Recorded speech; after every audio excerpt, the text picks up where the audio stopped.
හරි. එතකොට අපි මේ වීඩියෝ එකේ බලමු කොහොමද ට්‍රාන්සිස්ටර් එකක් වැඩ කරන්නේ කියලා. එතකොට දැන් ට්‍රාන්සිස්ටර් එක ගැන කතා කරන්න කලින් ඔයා දැන් දන්න ඕනේ ඩයෝඩ් එක true කරන්ට් එක යන්නේ ටර්මිනල් දෙකකින් නේ. එතකොට ඔය ඩයෝඩ් එකේ ඉලෙක්ට්‍රෝනයි එහෙම නැත්නම් හෝල්ස් ප්‍රමාණය ඩෝප් කරන ප්‍රමාණය අනුව අපිට පුළුවන් ඕක true යන කරන්ට් එක කන්ට්‍රෝල් කරන්න.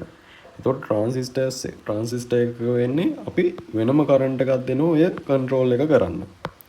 අපි වෙනම කරන්ට් එකක් දෙනවා ඔය කන්ට්‍රෝල් එක කරන්න. එතකොට ඩයෝඩ් එක අපි දෙන කරන්ට් එක අපිට ඕන විදිහට ඒ කියන්නේ ඩෝප් කරලා කියන්නේ අපිට ඕන විදිහට ඉලෙක්ට්‍රෝන හෝ හෝල්ස් ඩෝප් කරලා අපිට කන්ට්‍රෝල් කරන්න පුළුවන්.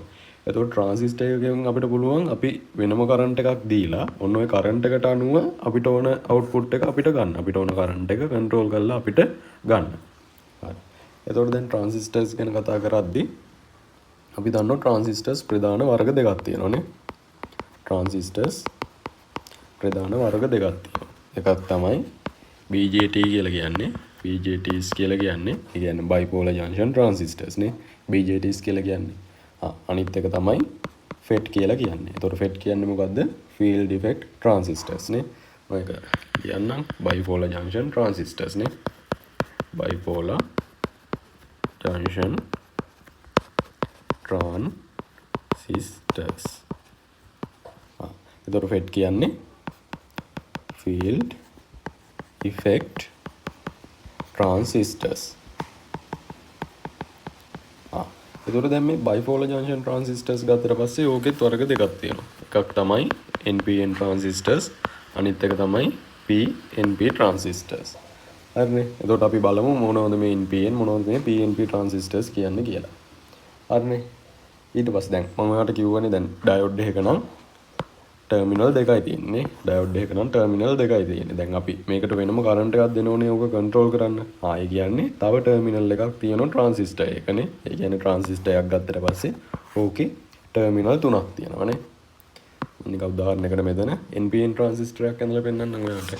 NPN ට්‍රාන්සිස්ටර් එකක් ඇඳලා පෙන්නනවා. එතකොට NPN කියලා කියන්නේ අපි මෙතන N වර්ගයේ සෙමිකන්ඩක්ටර් එකකුයි ආයේ මැද තියෙන්නේ මොකද්ද? මැද තියෙන්නේ P. ඒ කියන්නේ N වර්ගයේ සෙමිකන්ඩක්ටර් එකකුයි P වර්ගයේ සෙමිකන්ඩක්ටර් එකකුයි සෙට් කරනවම ආයේ ඕකටම N වර්ගයේ සෙමිකන්ඩක්ටර් එකක් සෙට් කරනවා. එතකොට දැන් ඕකට අපේ ටර්මිනල් තුන සෙට් කරනවා. මෙන්න මේ විදිහට. එතකොට මෙන්න මේ ටර්මිනල් එකට කියනවා මෙන්න මේ ටර්මිනල් එකට අපි කියනවා බේස් එක කියලා. බේස් ටර්මිනල් එක. එතකොට මේකට කියනවා අපි එමිටර් එක කියලා. එතකොට මේකට කියනවා අපි කලෙක්ටර් එක කියලා. මේකට කියනවා අපි බේස් එක, මේක කලෙක්ටර් එක, මේක එමිටර් එක. මේක බේස් එක, මේක කලෙක්ටර් එක, මේක එමිටර් එක. හරිනේ. එතකොට දැන් ඔයාලට නිකන් ගැටලුවක් වගේ තියෙනවා නම් අපි කොහොමද මේකේ මේ එමිටර් එක අඳුරගන්නේ? අපි කොහොමද මේකේ කලෙක්ටර් එක අඳුරගන්නේ? බේස් එක අඳුරගන්නේ ගැටලුවක් නැහැ නේ. බේස් එක කියලා කියන්නේ ඔය මැද තියෙන එකට. දැන් PNP එකක් ගත්තොත් N වර්ගයේ සෙමිකන්ඩක්ටර් එකක් තමයි මැද තියෙන්නේ. ඔයාලට මම නිකන් උදාහරණයකට වගේ කියන්නම් කොහොමද අපි නිකන් මේක හදද්දි හදාගන්නේ කියලා. ඒ කියන්නේ කොහොමද ඔය එමිටර් එක කලෙක්ටර් එක කොහොම සෙට් කරන්නේ කියලා. දැන් අපි මෙහෙම ගත්තොත් ඔය එමිටර් එකේ කලෙක්ටර් එකට වැඩිය ලොකු මේ අඩු ඒරියා එකක් තමයි තියෙන්නේ. එමිටර් එකේ කලෙක්ටර් එකට වැඩිය අඩු ඒරියා එකක් තමයි තියෙන්නේ. එතකොට මෙතන බේස් එකේ කොහොමත් අපි දන්නවා පොඩි ඒරියා එකක් තියෙන. පොඩි ඒරියා එකක් තියෙන බේස් එකට. එතකොට කලෙක්ටර් එක පැත්තේ තමයි ලොකුම ඒරියා එක තියෙන්නේ. හරිනේ. එතකොට මේ එමිටර් එකේ පැත්තට මේ එමිටර් එකේ පැත්තේ අපි ඩෝප් කරන දැන් හිතන්න මේක NPN එකක් කියලා. අපි සාමාන්‍යයෙන් ගොඩක් වෙලාවට පාවිච්චි කරන්නේ මේ NPN transistors. අර PNP වලට වැඩිය ගොඩක් වෙලාවට පාවිච්චි වෙන්නේ NPN transistors. දැන් හිතන්න ඔයා දැන් පාවිච්චි කරන්නේ NPN transistor එකක්. ඔයා දැන් හදන්නේ NPN transistor එකක්. එතකොට ඔයා මෙන්න මේ N පැත්තේ මේ emitter එකේ N වලට ඒ කියන්නේ ඔගේ electrons dope කරද්දී මේ collector එකට වැඩිය මෙතන collector එකට වැඩිය මේකට electron dope කරනවා ඔයා. ඒ කියන්නේ මේකේ electron තියෙනවා collector එකට වැඩිය. දැන් ඔය මම මේ රතු පාටින් අඳින්නේ electrons කියලා. එතකොට collector එක පැත්තේ සාමාන්‍යයෙන් මේක තරම් මේ electron නැහැ. ඒ උනාට සාමාන්‍යයෙන් ටිකක් තියෙනවා. හරි. එතකොට දැන් අපි දන්න ඕනේ මේකේ P කියලා කියන්නේ holes නේ. එතකොට ඕකේ අපි holes ඒ කියන්නේ ඕකේ ඩෝප් කරද්දි සාමාන්‍යයෙන් පොඩ්ඩක් වගේ තමයි ඩෝප් කරන්නේ. කියන්නේ හෝල්ස් දැන් හිතන්න ඕක හැටියට නම් 3යි කියන්නේ 1000කට 3ක් වගේ කියලා වගේ හිතන්නකෝ. ඊට පස්සේ දැන් අපිට දැනගන්න ඕනේ දැන් මේක අපි වැඩ කරන හැටිනේ බලන්නේ. එතකොට දැන් වැඩ කරන හැටි බලද්දි අපි දැන් ඕක කනෙක්ට් කරන හැටි දැනගන්න ඕනේනේ. එතකොට දැන් ඕක නිකන් අපි වැඩ කරන්න කනෙක්ට් කරන එකට අපි කියනවා ඒ කියන්නේ වැඩ කරන්න කනෙක්ට් කරගන්න එකට අපි කියනවා ඕක බයස් කරනවා කියලා. ඒකට කියනවා බයසින් කියලා. බයස් එහෙම නැත්නම් බයසින් කරනවා කියලා. එතකොට ඕක බයස් කරන්න පුළුවන් එහෙම නැත්නම් බයසින් කරන්න පුළුවන් විදි තුනක් තියෙනවා. එකක් තමයි කොමන් කලෙක්ටර් කියලා කියන්නේ. කොමන් කලෙක්ටර් අනිත් එක කොමන් එමිටර් අනිත් එක කොමන් බේස්. ඒ කියන්නේ මෙන්න මේ අපි දන්න ඕනේ මෙන්න මේ අග්‍ර තියෙනවා. ඒ කියන්නේ ටර්මිනල් ටික තියෙනෝනේ. මෙන්න මේක කොමන් කරලා හදන එකට කියනවා අපි කොමන් බේස් කියලා. එමිටර් එක කොමන් කරොත් අපි කියනවා ඔකට කොමන් එමිටර් කියලා. එතකොට කලෙක්ටර් එක කොමන් කරොත් අපි ඔකට කියනවා කොමන් කලෙක්ටර් කියලා. දැන් මම උදාහරණයකට ඔයාලට මේක කියලා දෙන්න. මම හිතන්නම් මේක කොමන් බේස් කියලා. හරිනේ. ඊට පස්සේ ඔයා තාම මතක තියාගන්න ඕන දෙයක් තියෙනවා. අනිවාර්යෙන් මතක තියාගන්න ඕන දෙයක් තියෙනවා.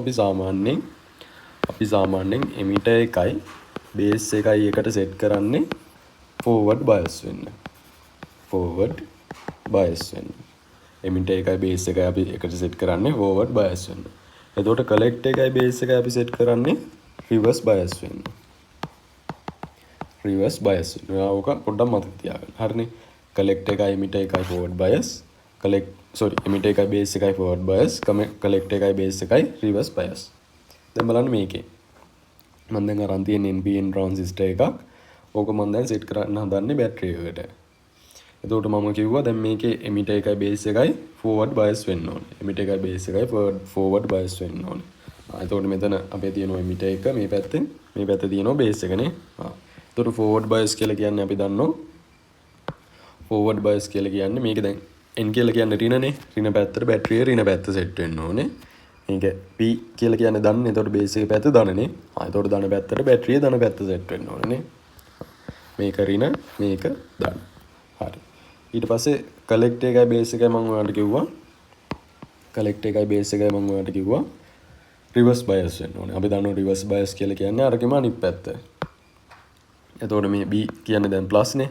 එතකොට මේ බැටරිය අපි ඕක සෙට් කරන්නේ ඍණ පැත්තට. එතකොට කලෙක්ටර් එකේ දැන් මේ පැත්ත ඍණනේ තියෙන්නේ. එතකොට බැටරිය ධන පැත්ත තමයි ඕකට සෙට් කරන්නේ. එතකොට මේක ඍණ මේක ධන. හරිනේ. එතකොට මම මෙතන බැටරි දෙකක් සෙට් කරේ. අපි සාමාන්‍යයෙන් මේ පැත්තට මෙතන දෙන කරන්ට් එකට වැඩිය කරන්ට් එකක් දෙන්න ඕනේ. දැන් අපි මේ මෙතනින් කරන්ට් එකක් දෙන්නේ මේ අපිට ඕන කරන්ට් එක කන්ට්‍රෝල් කරන්නනේ. එතකොට දැන් අපි උදාහරණයකට ගත්තොත් දැන් ඔය හිතන්න ස්පීකර් ෆෝන් එකකුයි මයික්‍රොෆෝන් එකකුයි හිතන්න. එතකොට ඔයාගේ ස්පීකර් ෆෝන් එකේ හිතන්න දැන් ස්පීකර් ෆෝන් එකකින් දෙන්න ඕන කියන්නේ කන්ට්‍රෝල් කරන්න ඕන කරන්ට් ප්‍රමාණය මෙන්න මේ පැත්තෙන් තමයි ඔයා කන්ට්‍රෝල් කරන්නේ. එතකොට දැන් ඕක දැන් ලොකු වැඩි කරලා යවන්න ඕනේනේ. ඕක දැන් වැඩි කරලා අපිට ඇහෙන්න ඕනේනේ. එතකොට දැන් ස්පීකර් ෆෝන් එකේ ඒ කියන්නේ කරන්ට් සෝස් එක විදිහට අපි වෙන කරන්ට් සෝස් එකක් දෙන්න ඕනේනේ. ඒකට තමයි අපි සාමාන්‍යයෙන් ඕක ඩිරෙක්ට් ගහනවා 230ට අපේනේ. ඒක තමයි ඔය තියෙන්නේ. ටිකක් උදාහරණයකට පොඩ්ඩක් හිතා ගන්න ඔයාලට දැන් මම මේක වර්කින් ප්‍රින්සිපල් එක කිව්වට පස්සේ සමහර විට ඕක හොඳටම තේරෙවි. හරි. ඊට පස්සේ දැන් මම ඕක කොහොම සෙට් කරාට පස්සේ දැන් මෙතන ඉලෙක්ට්‍රෝන කියන්නේ මේ පැත්තේ ඉලෙක්ට්‍රෝන ගොඩක් තියෙනවනේ.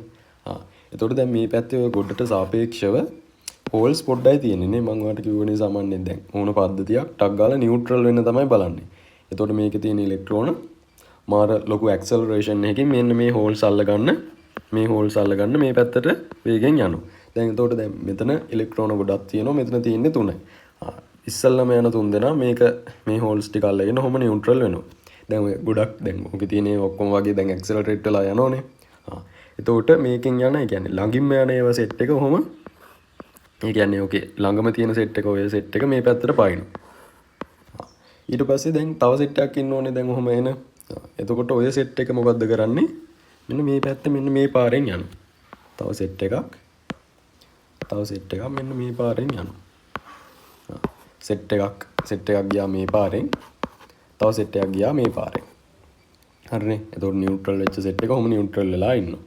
ඊට පස්සේ දැන් මේකේ ධන පැත්තටනේ දැන් මේකේ සෙට් වෙලා. ඒ කියන්නේ මේකේ ධන කියලා කියන්නේ මේකත් ධනනේ. ඒ කියන්නේ දැන් ඔය මේ පැත්තේ තියෙන ඉලෙක්ට්‍රෝන සෙට් එක මේ පැත්තේ තියෙන ඉලෙක්ට්‍රෝන සෙට් එක ඔහොම ආයේ මේ ආපු ඒව සෙට් එකයි ඔහොම මේ පැත්තට මේක true ආයේ ගමන් කරලා මෙන්න මෙතනට එනකන් එනෝනේ. එතකොට දැන් මෙතන ඉලෙක්ට්‍රෝන සෙට් එකක් මේ පැත්තට ගියා. ওই ඉලෙක්ට්‍රෝන ටිකයි මේකේ තියෙන ඉලෙක්ට්‍රෝන ටිකයි දැන් මේ බැටරියේ ධන පැත්තනේ තියෙන එකක් ධන. ඒ කියන්නේ මේ පැත්තට ඔක ආකර්ෂණය වෙනෝනේ. ඒ කියන්නේ ওই ඉලෙක්ට්‍රෝන ඔක්කොම සෙට් එක මේ බැටරිය through ආයේ මේ පැත්තට එනෝනේ. එතකොට දැන් මෙන්න මෙතනින් ආපු ඉලෙක්ට්‍රෝන ටිකයි මෙතනින් ආපු ඔක්කොම ඉලෙක්ට්‍රෝන ටිකයි මෙන්න මෙතනදී ඔක්කොම එකට එකතු වෙනෝනේ. එතකොට ඔතනදී ඔක්කොම ටික එකට එකතු වෙලා මෙන්න මෙතනින් ඒ ඔක්කොම ඉලෙක්ට්‍රෝන ටික ආයේ මේ ට්‍රාන්සිස්ටර් එකට යනෝනේ. එතකොට මොකද්ද වෙන්නේ? මෙතන? දැන් මේක මම ඇඳුතින් අපි දන්නවා ඉලෙක්ට්‍රෝන යන පැත්තට ප්‍රතිවිරුද්ධ පැත්තට තමයි අපේ කරන්ට් එක ඇති වෙන්නේ. දැන් මම මේක මෙහෙම ඇඳුතින් මොකක්ද උනේ? දැන් මේ පැත්තෙන්නේ ඔක්කොම මේ ඉලෙක්ට්‍රෝන ගියේ. එතකොට මේ පැත්තෙන් තමයි කරන්ට් එක එන්නේ නේ. මේ පැත්තෙන් තමයි කරන්ට් එක එන්නේ. එතකොට මේ පැත්ත තමයි මීටර් එක. ඔය පැත්ත තමයි එමීටර් එක. එතකොට මේක බේස් එක. මේක කලෙක්ටර් එක. මෙතන එක බැටරියක් තියෙනවා. මෙතන අපේ අනිත් බැටරි දෙක තියෙනවා. එතකොට මේ පැත්තෙන් තමයි අපේ ඔක්කොම මේ ඉලෙක්ට්‍රෝන ටික ගියේ. ඒ කියන්නේ අපේ කරන්ට් එක ඇති වෙන්නේ මෙන්න මේ පැත්තට. ඉලෙක්ට්‍රෝන යන පැත්තට ප්‍රතිවිරුද්ධ පැත්තටනේ කරන්ට් එක ඇති වෙන්නේ. එතකොට මේ පැත්තෙන් තමයි අපේ කරන්ට් එක ඔහොම එන්නේ. ඔහොම කරන්ට් එක ඇවිල්ලා ආයේ මේක එන කරන්ට් එක දෙකට බෙදිලා මෙහෙම පාරවල් දෙකේ යනවානේ. හරි. එතකොට මොකද්ද වෙන්නේ? මේ පැත්තෙන් මම හිතන්නේ මේ පැත්තෙන් ආපු කරන්ට් එක මෙන්න මේ පැත්තෙන් එන කරන්ට් එක මම හිතන්නම් E කියලා. එමිටර් එක පැත්තෙන් එන්නේ. එතකොට එමිටර් එක එන පැත්තෙන් හින්දා මම ওই කරන්ට් එක දාගන්නවා E කියලා. ඊට පස්සේ ඔය E කියන කරන්ට් එක ඔහොම මෙහෙමම යනවා. මේ පැත්තෙන් ඔහොමම යනවා. ඊට පස්සේ ඕක දෙකට බෙදෙනවා මෙන්න මේ පාරවල් දෙකෙන්නේ. එතකොට මම හිතන්නම් මේ පාරෙන් යන කරන්ට් එක IB කියලා. එතකොට මේ පාරෙන් යන කරන්ට් එක මම හිතන්නම් IC කියලා. එතකොට මෙතනින් යන්නේ IC දැන්. ආයි මෙතනින් ඕකට සෙට් වෙනවා IC. හරිනේ. එතකොට මම දැන් කිව්වා මෙතනින් දැන් සාමාන්‍යයෙන් තාමත් පොඩි කරන්ට් යන්නේ ගොඩක් ලොකු කරන්ට් මේ පොඩි කරන්ට් එකක් නේ යන්නේ. ඒ කියන්නේ පොඩි ඉලෙක්ට්‍රෝන ප්‍රමාණයක් නේ මෙතනින් ආවේ. එතකොට මේ IB කියන කරන්ට් එක ගොඩක් පොඩි මේ IC එක්ක සාපේක්ෂව බලද්දි දැන් නැත්නම් දැන් මෙහෙමත් ලියන්න පුළුවන් නේ. දැන් IE කියන කරන්ට් එකනේ මේ IE කියන කරන්ට් එකනේ මේ දෙකට බෙදිලා ගියේ. I කියන්නේ IE සමාන වෙන්න ඕනේ IB ධන IC ට. IE සමාන වෙන්න ඕනේ IB ධන IC ට. එතකොට දැන් සාමාන්‍යයෙන් ගත්තට පස්සේ සමහරක් ගණන් හදද්දී ඔයාට ඕන වෙයි මේ IB කියන්නේ තාමත් පොඩි කරන්ට් එකක්. මේ IB කියලා කියන්නේ IC එක්ක බලද්දී ගොඩක් පොඩි කරන්ට් එකක්. එතකොට අපිට හිතන්න පුළුවන් මේ IE ආසන්න වශයෙන් සමාන වෙනවා IC ට කියලා. ඒක සමහරක් වෙලාවට ගණන් හදද්දී ඔයාට මේක උමනා වෙයි. හරිනේ. හරි. ඊට පස්සේ ඔයා දැනගන්න ඕනේ බීටා.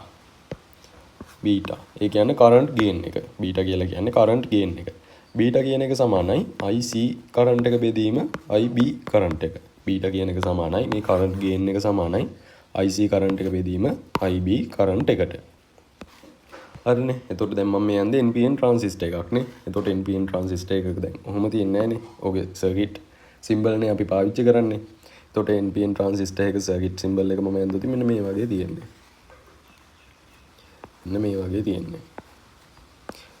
එතකොට මේක මම හිතුවතින් මේක කලෙක්ටර් එක, මේක බේස් එක, මේක එමිටර් එක කියලා.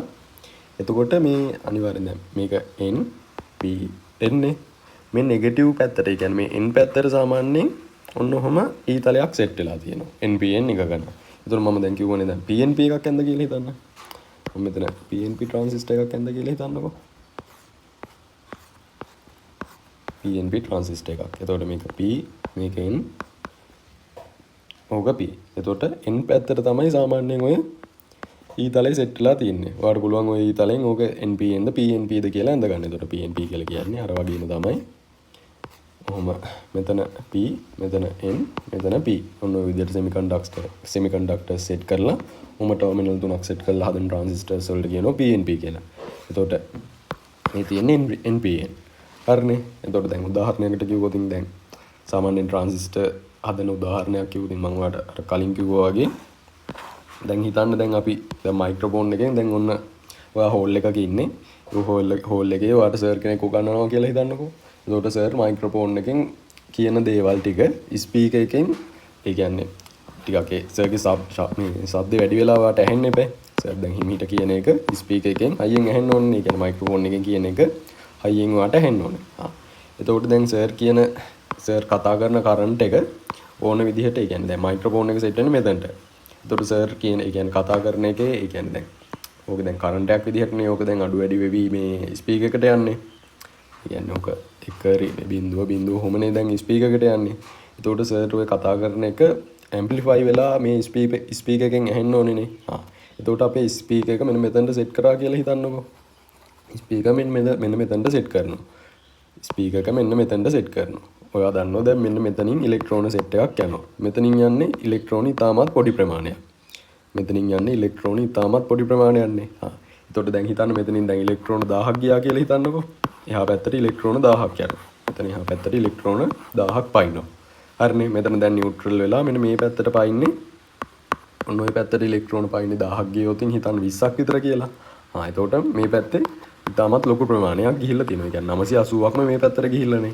ඊට අමතරව ආයේ මේක ඇතුළේ තව ඉලෙක්ට්‍රෝන සෙට් එකක් තියෙනවනේ. ඔය සෙට් එකයි ඔක්කොම ටික මේ පැත්තට යනවනේ. දැන් හිතන්න ඔයා මෙන්න මේ පැත්තේ ඔහොම ස්පීකර් එකක් සෙට් කරලා තියෙනවා. ඒ කියන්නේ ඒතකොට ලොකු කරන්ට් එකක් යනවා. ඒ කියන්නේ මෙතන ඔයාට ලොකු මේ ඇම්ප්ලිෆයි වෙලා ලොකු සද්දයක් මේ බලා ගන්න පුළුවන් නේ. හරිනේ. එතකොට සාමාන්‍යයෙන් ඒ කියන්නේ හරියටම මේ වෙන සිද්ධාන්ත නෙමෙයි මම ඔයාලට කිව්වේ නිකන් ඔයාලට තේරුම් ගන්න විදිහට තමයි මම ඒ කිව්වේ. හරිනේ. හරි. එතකොට දැන් ඕකේ. ඒ කියන්නේ දැන් ඔයා ගණන් හදද්දි මේවා මේ ඉලෙක්ට්‍රෝන යන විදිහ නම් මොකක්වත් දැනගන්න ඕනේ නැහැ. ඔයාට එතකොට නිකන් සාමාන්‍ය නිකන් තියරි ටිකක් වගේ ටිකක් තියෙන්නේ. ඕක තමයි දැනගන්න ඕනේ. සාමාන්‍යයෙන් දැන් ට්‍රාන්සිස්ටර් එකක් ගත්තට පස්සේ ඔන්න ඔය එක තේරුම් ගන්න එක තමයි මම හිතන්නේ සාමාන්‍යයෙන් ටිකක් අමාරුයි කියලා කට්ටිය කියන්නේ. හරිනේ. එතකොට අනිත් ඔය ගණන් හදද්දි එහෙම පොඩ්ඩක් ඔයා නිකන් අර තීරි ටිකක් වගේ නිකන් ඔළුවේ තියාගත්තා නම් ඔය ගණන් ටික ගොඩ දා ගන්න පුළුවන්. ඒ කියන්නේ දැන් උදාහරණයකට දැන් අපි හිතන්නකෝ දැන් ඔය මෙහෙම හිතන්නකෝ නිකන් දැන් ඔය ට්‍රාන්සිස්ටර් හදන මිනිස්සයා ට්‍රාන්සිස්ටර්ස් ගැන දැනගත්තට ඔන්න දැන් මේ කවුරු හරි ඉන්ජිනියර් කෙනෙක් ඉන්නවා. එයා ට්‍රාන්සිස්ටර් සෙට් එක හදනවා. ට්‍රාන්සිස්ටර්ස් මේ සෙට් එක මැනුෆැක්චර් කරනවා. ඊට පස්සේ ඔය ට්‍රාන්සිස්ටර් සෙට් එක යූස් කරලා තව කවුරු හරි මේ ඉන්ජිනියර් කෙනෙක් මොකක් හරි සර්කිට් එකක් ගහනවා. එතකොට ඔය සර්කිට් එක හදන මිනිස්සයාට මේ ට්‍රාන්සිස්ටර්ස් වලින් ඉලෙක්ට්‍රෝන යන විදිහ ඕකේ ට්‍රාන්සිස්ටර් එක වැඩ කරන විදිහ අදාළ නැහැ. පොරට ඔය මේ සර්කිට් එක වැඩ කරගන්න මේ ට්‍රාන්සිස්ටර් එකෙන් මේ කරන්ට් එක කන්ට්‍රෝල් වෙන විදිහ දැනගත්තා නම් ඇති. කොහොමද ඕක ඇම්ප්ලිෆයි කරන්නේ? මේ සර්කිට් එක ඇම්ප්ලිෆයි කරනවා නම් එහෙමයි. ඕක ස්විච් එකක් විදිහට පාවිච්චි කරනවා නම් එහෙමයි. ඔහොම. ඊට පස්සේ ඔය සර්කිට් එක හදනෝනේ. ඔය සර්කිට් එක හදලා දැන් හිතන්න දැන් ඔය කම්පියුටරයක් හදන්නේ. ඔය කම්පියුටරේ මේ ඒ කියන්නේ කම්පියුටර් ප්‍රොසෙසරේ අනම්මනම් ඔය RAM එක අනම්මනම් ඔය තියෙන සර්කිට් සෙට් එක හදනවා. ඔය සර්කිට් සෙට් එක හදලා දැන් ඊට පස්සේ දැන් කම්පියුටරේ ඇසෙම්බල් කරන මිනිස්සයා ඉන්න ඕනේ. ඔය ඇසෙම්බල් කරන මිනිස්සයට ඔය සර්කිට් ගැන දැනගන්න උවමනාවක් නැහැ. ඕක ඇසෙම්බල් කරන විදිය දැනගත්තා නම් ඇති. ඊට පස්සේ දැන් ඔය කම්පියුටරේ ඇසෙම්බල් කරාට පස්සේ ඕකේ හිතන්නකෝ දැන් OS එක ගහන පුද්ගලයා ඔයගේ මේ ටවුන් එකේ ඉන්න කඩේ අයියා කෙනෙක් කියලා හිතන්නකෝ. එයා තමයි ඔකේ OS එක ගහන්නේ. ඔය කඩේ අයියට ඔය සර්කිට් ඒ කියන්නේ ඔය ඕක මේ ඇසෙම්බල් කරන හැටි ඊට පස්සේ ඔය සර්කිට් ගැන ඉලෙක්ට්‍රොනික්ස් ගැන ඕව දැනගන්න උවමනාවක් නැහැනේ. එතකොට එයාට දැනගන්න ඕනේ ඕක ඇසෙම්බල් කරන්න විතරයි. ඊට පස්සේ දැන් ඔය OS එක ගැහුවට පස්සේ ඕක වැඩ කරන මිනිස්සු ඕක software දාලා එහෙම නැත්නම් මොකක් හරි game එකක් දාලා ඕක වැඩ කරන මිනිස්සු ඒ කියන්නේ users ලා අපිට ඕකේ OS එක ගැනවත් ඔය සර්කිට් හදන එක ගැනවත් ඔය ට්‍රාන්සිස්ටර් ගැනවත් දැනගන්න ඕනේ නැහැ. එතකොට ඇත්තටම ඔය ඉලෙක්ට්‍රොනික්ස් වල වෙන්නේ ඕකේ හයි එන්ඩ් එක. ඒ කියන්නේ මේ උඩ ඉඳන් එද්දි මේ උඩ වෙච්ච දේවල් දැනගන්න ඕනේ නැහැ අපි සාමාන්‍යයෙන්. ඕක තමයි ඔය ඉලෙක්ට්‍රොනික්ස් වල තියෙන ලස්සන. ඒ කියන්නේ සාමාන්‍යයෙන් ගත්තට පස්සේ මේ ඉලෙක්ට්‍රොනික් සිස්ටම් එක වටිනාකම. එතකොට දැන් මම ඔයාලට ඔක මේක කිව්වේ නිකන් දැනගන්න. ඔයා එතකොට දැන් මේක පොඩ්ඩක් බලන්න. මේකේ මේ ඔය ඉලෙක්ට්‍රෝන ගිහිල්ලා ඔය පොඩ්ඩක් අයිඩියා එක තියෙනවා නම් ඔයාට ඉස්සරහට තියෙන ඔය ගණන් ටික හදාගන්න ලේසි. එහෙම නැත්නම් ඔයාට නිකන් තේරුන්නේ නැහැ වගේ නම් ගණන් දෙක තුනක් හදාද්දි කොහොමත් ඒ ගාන හදන්න තේරෙනවා. හරිනේ.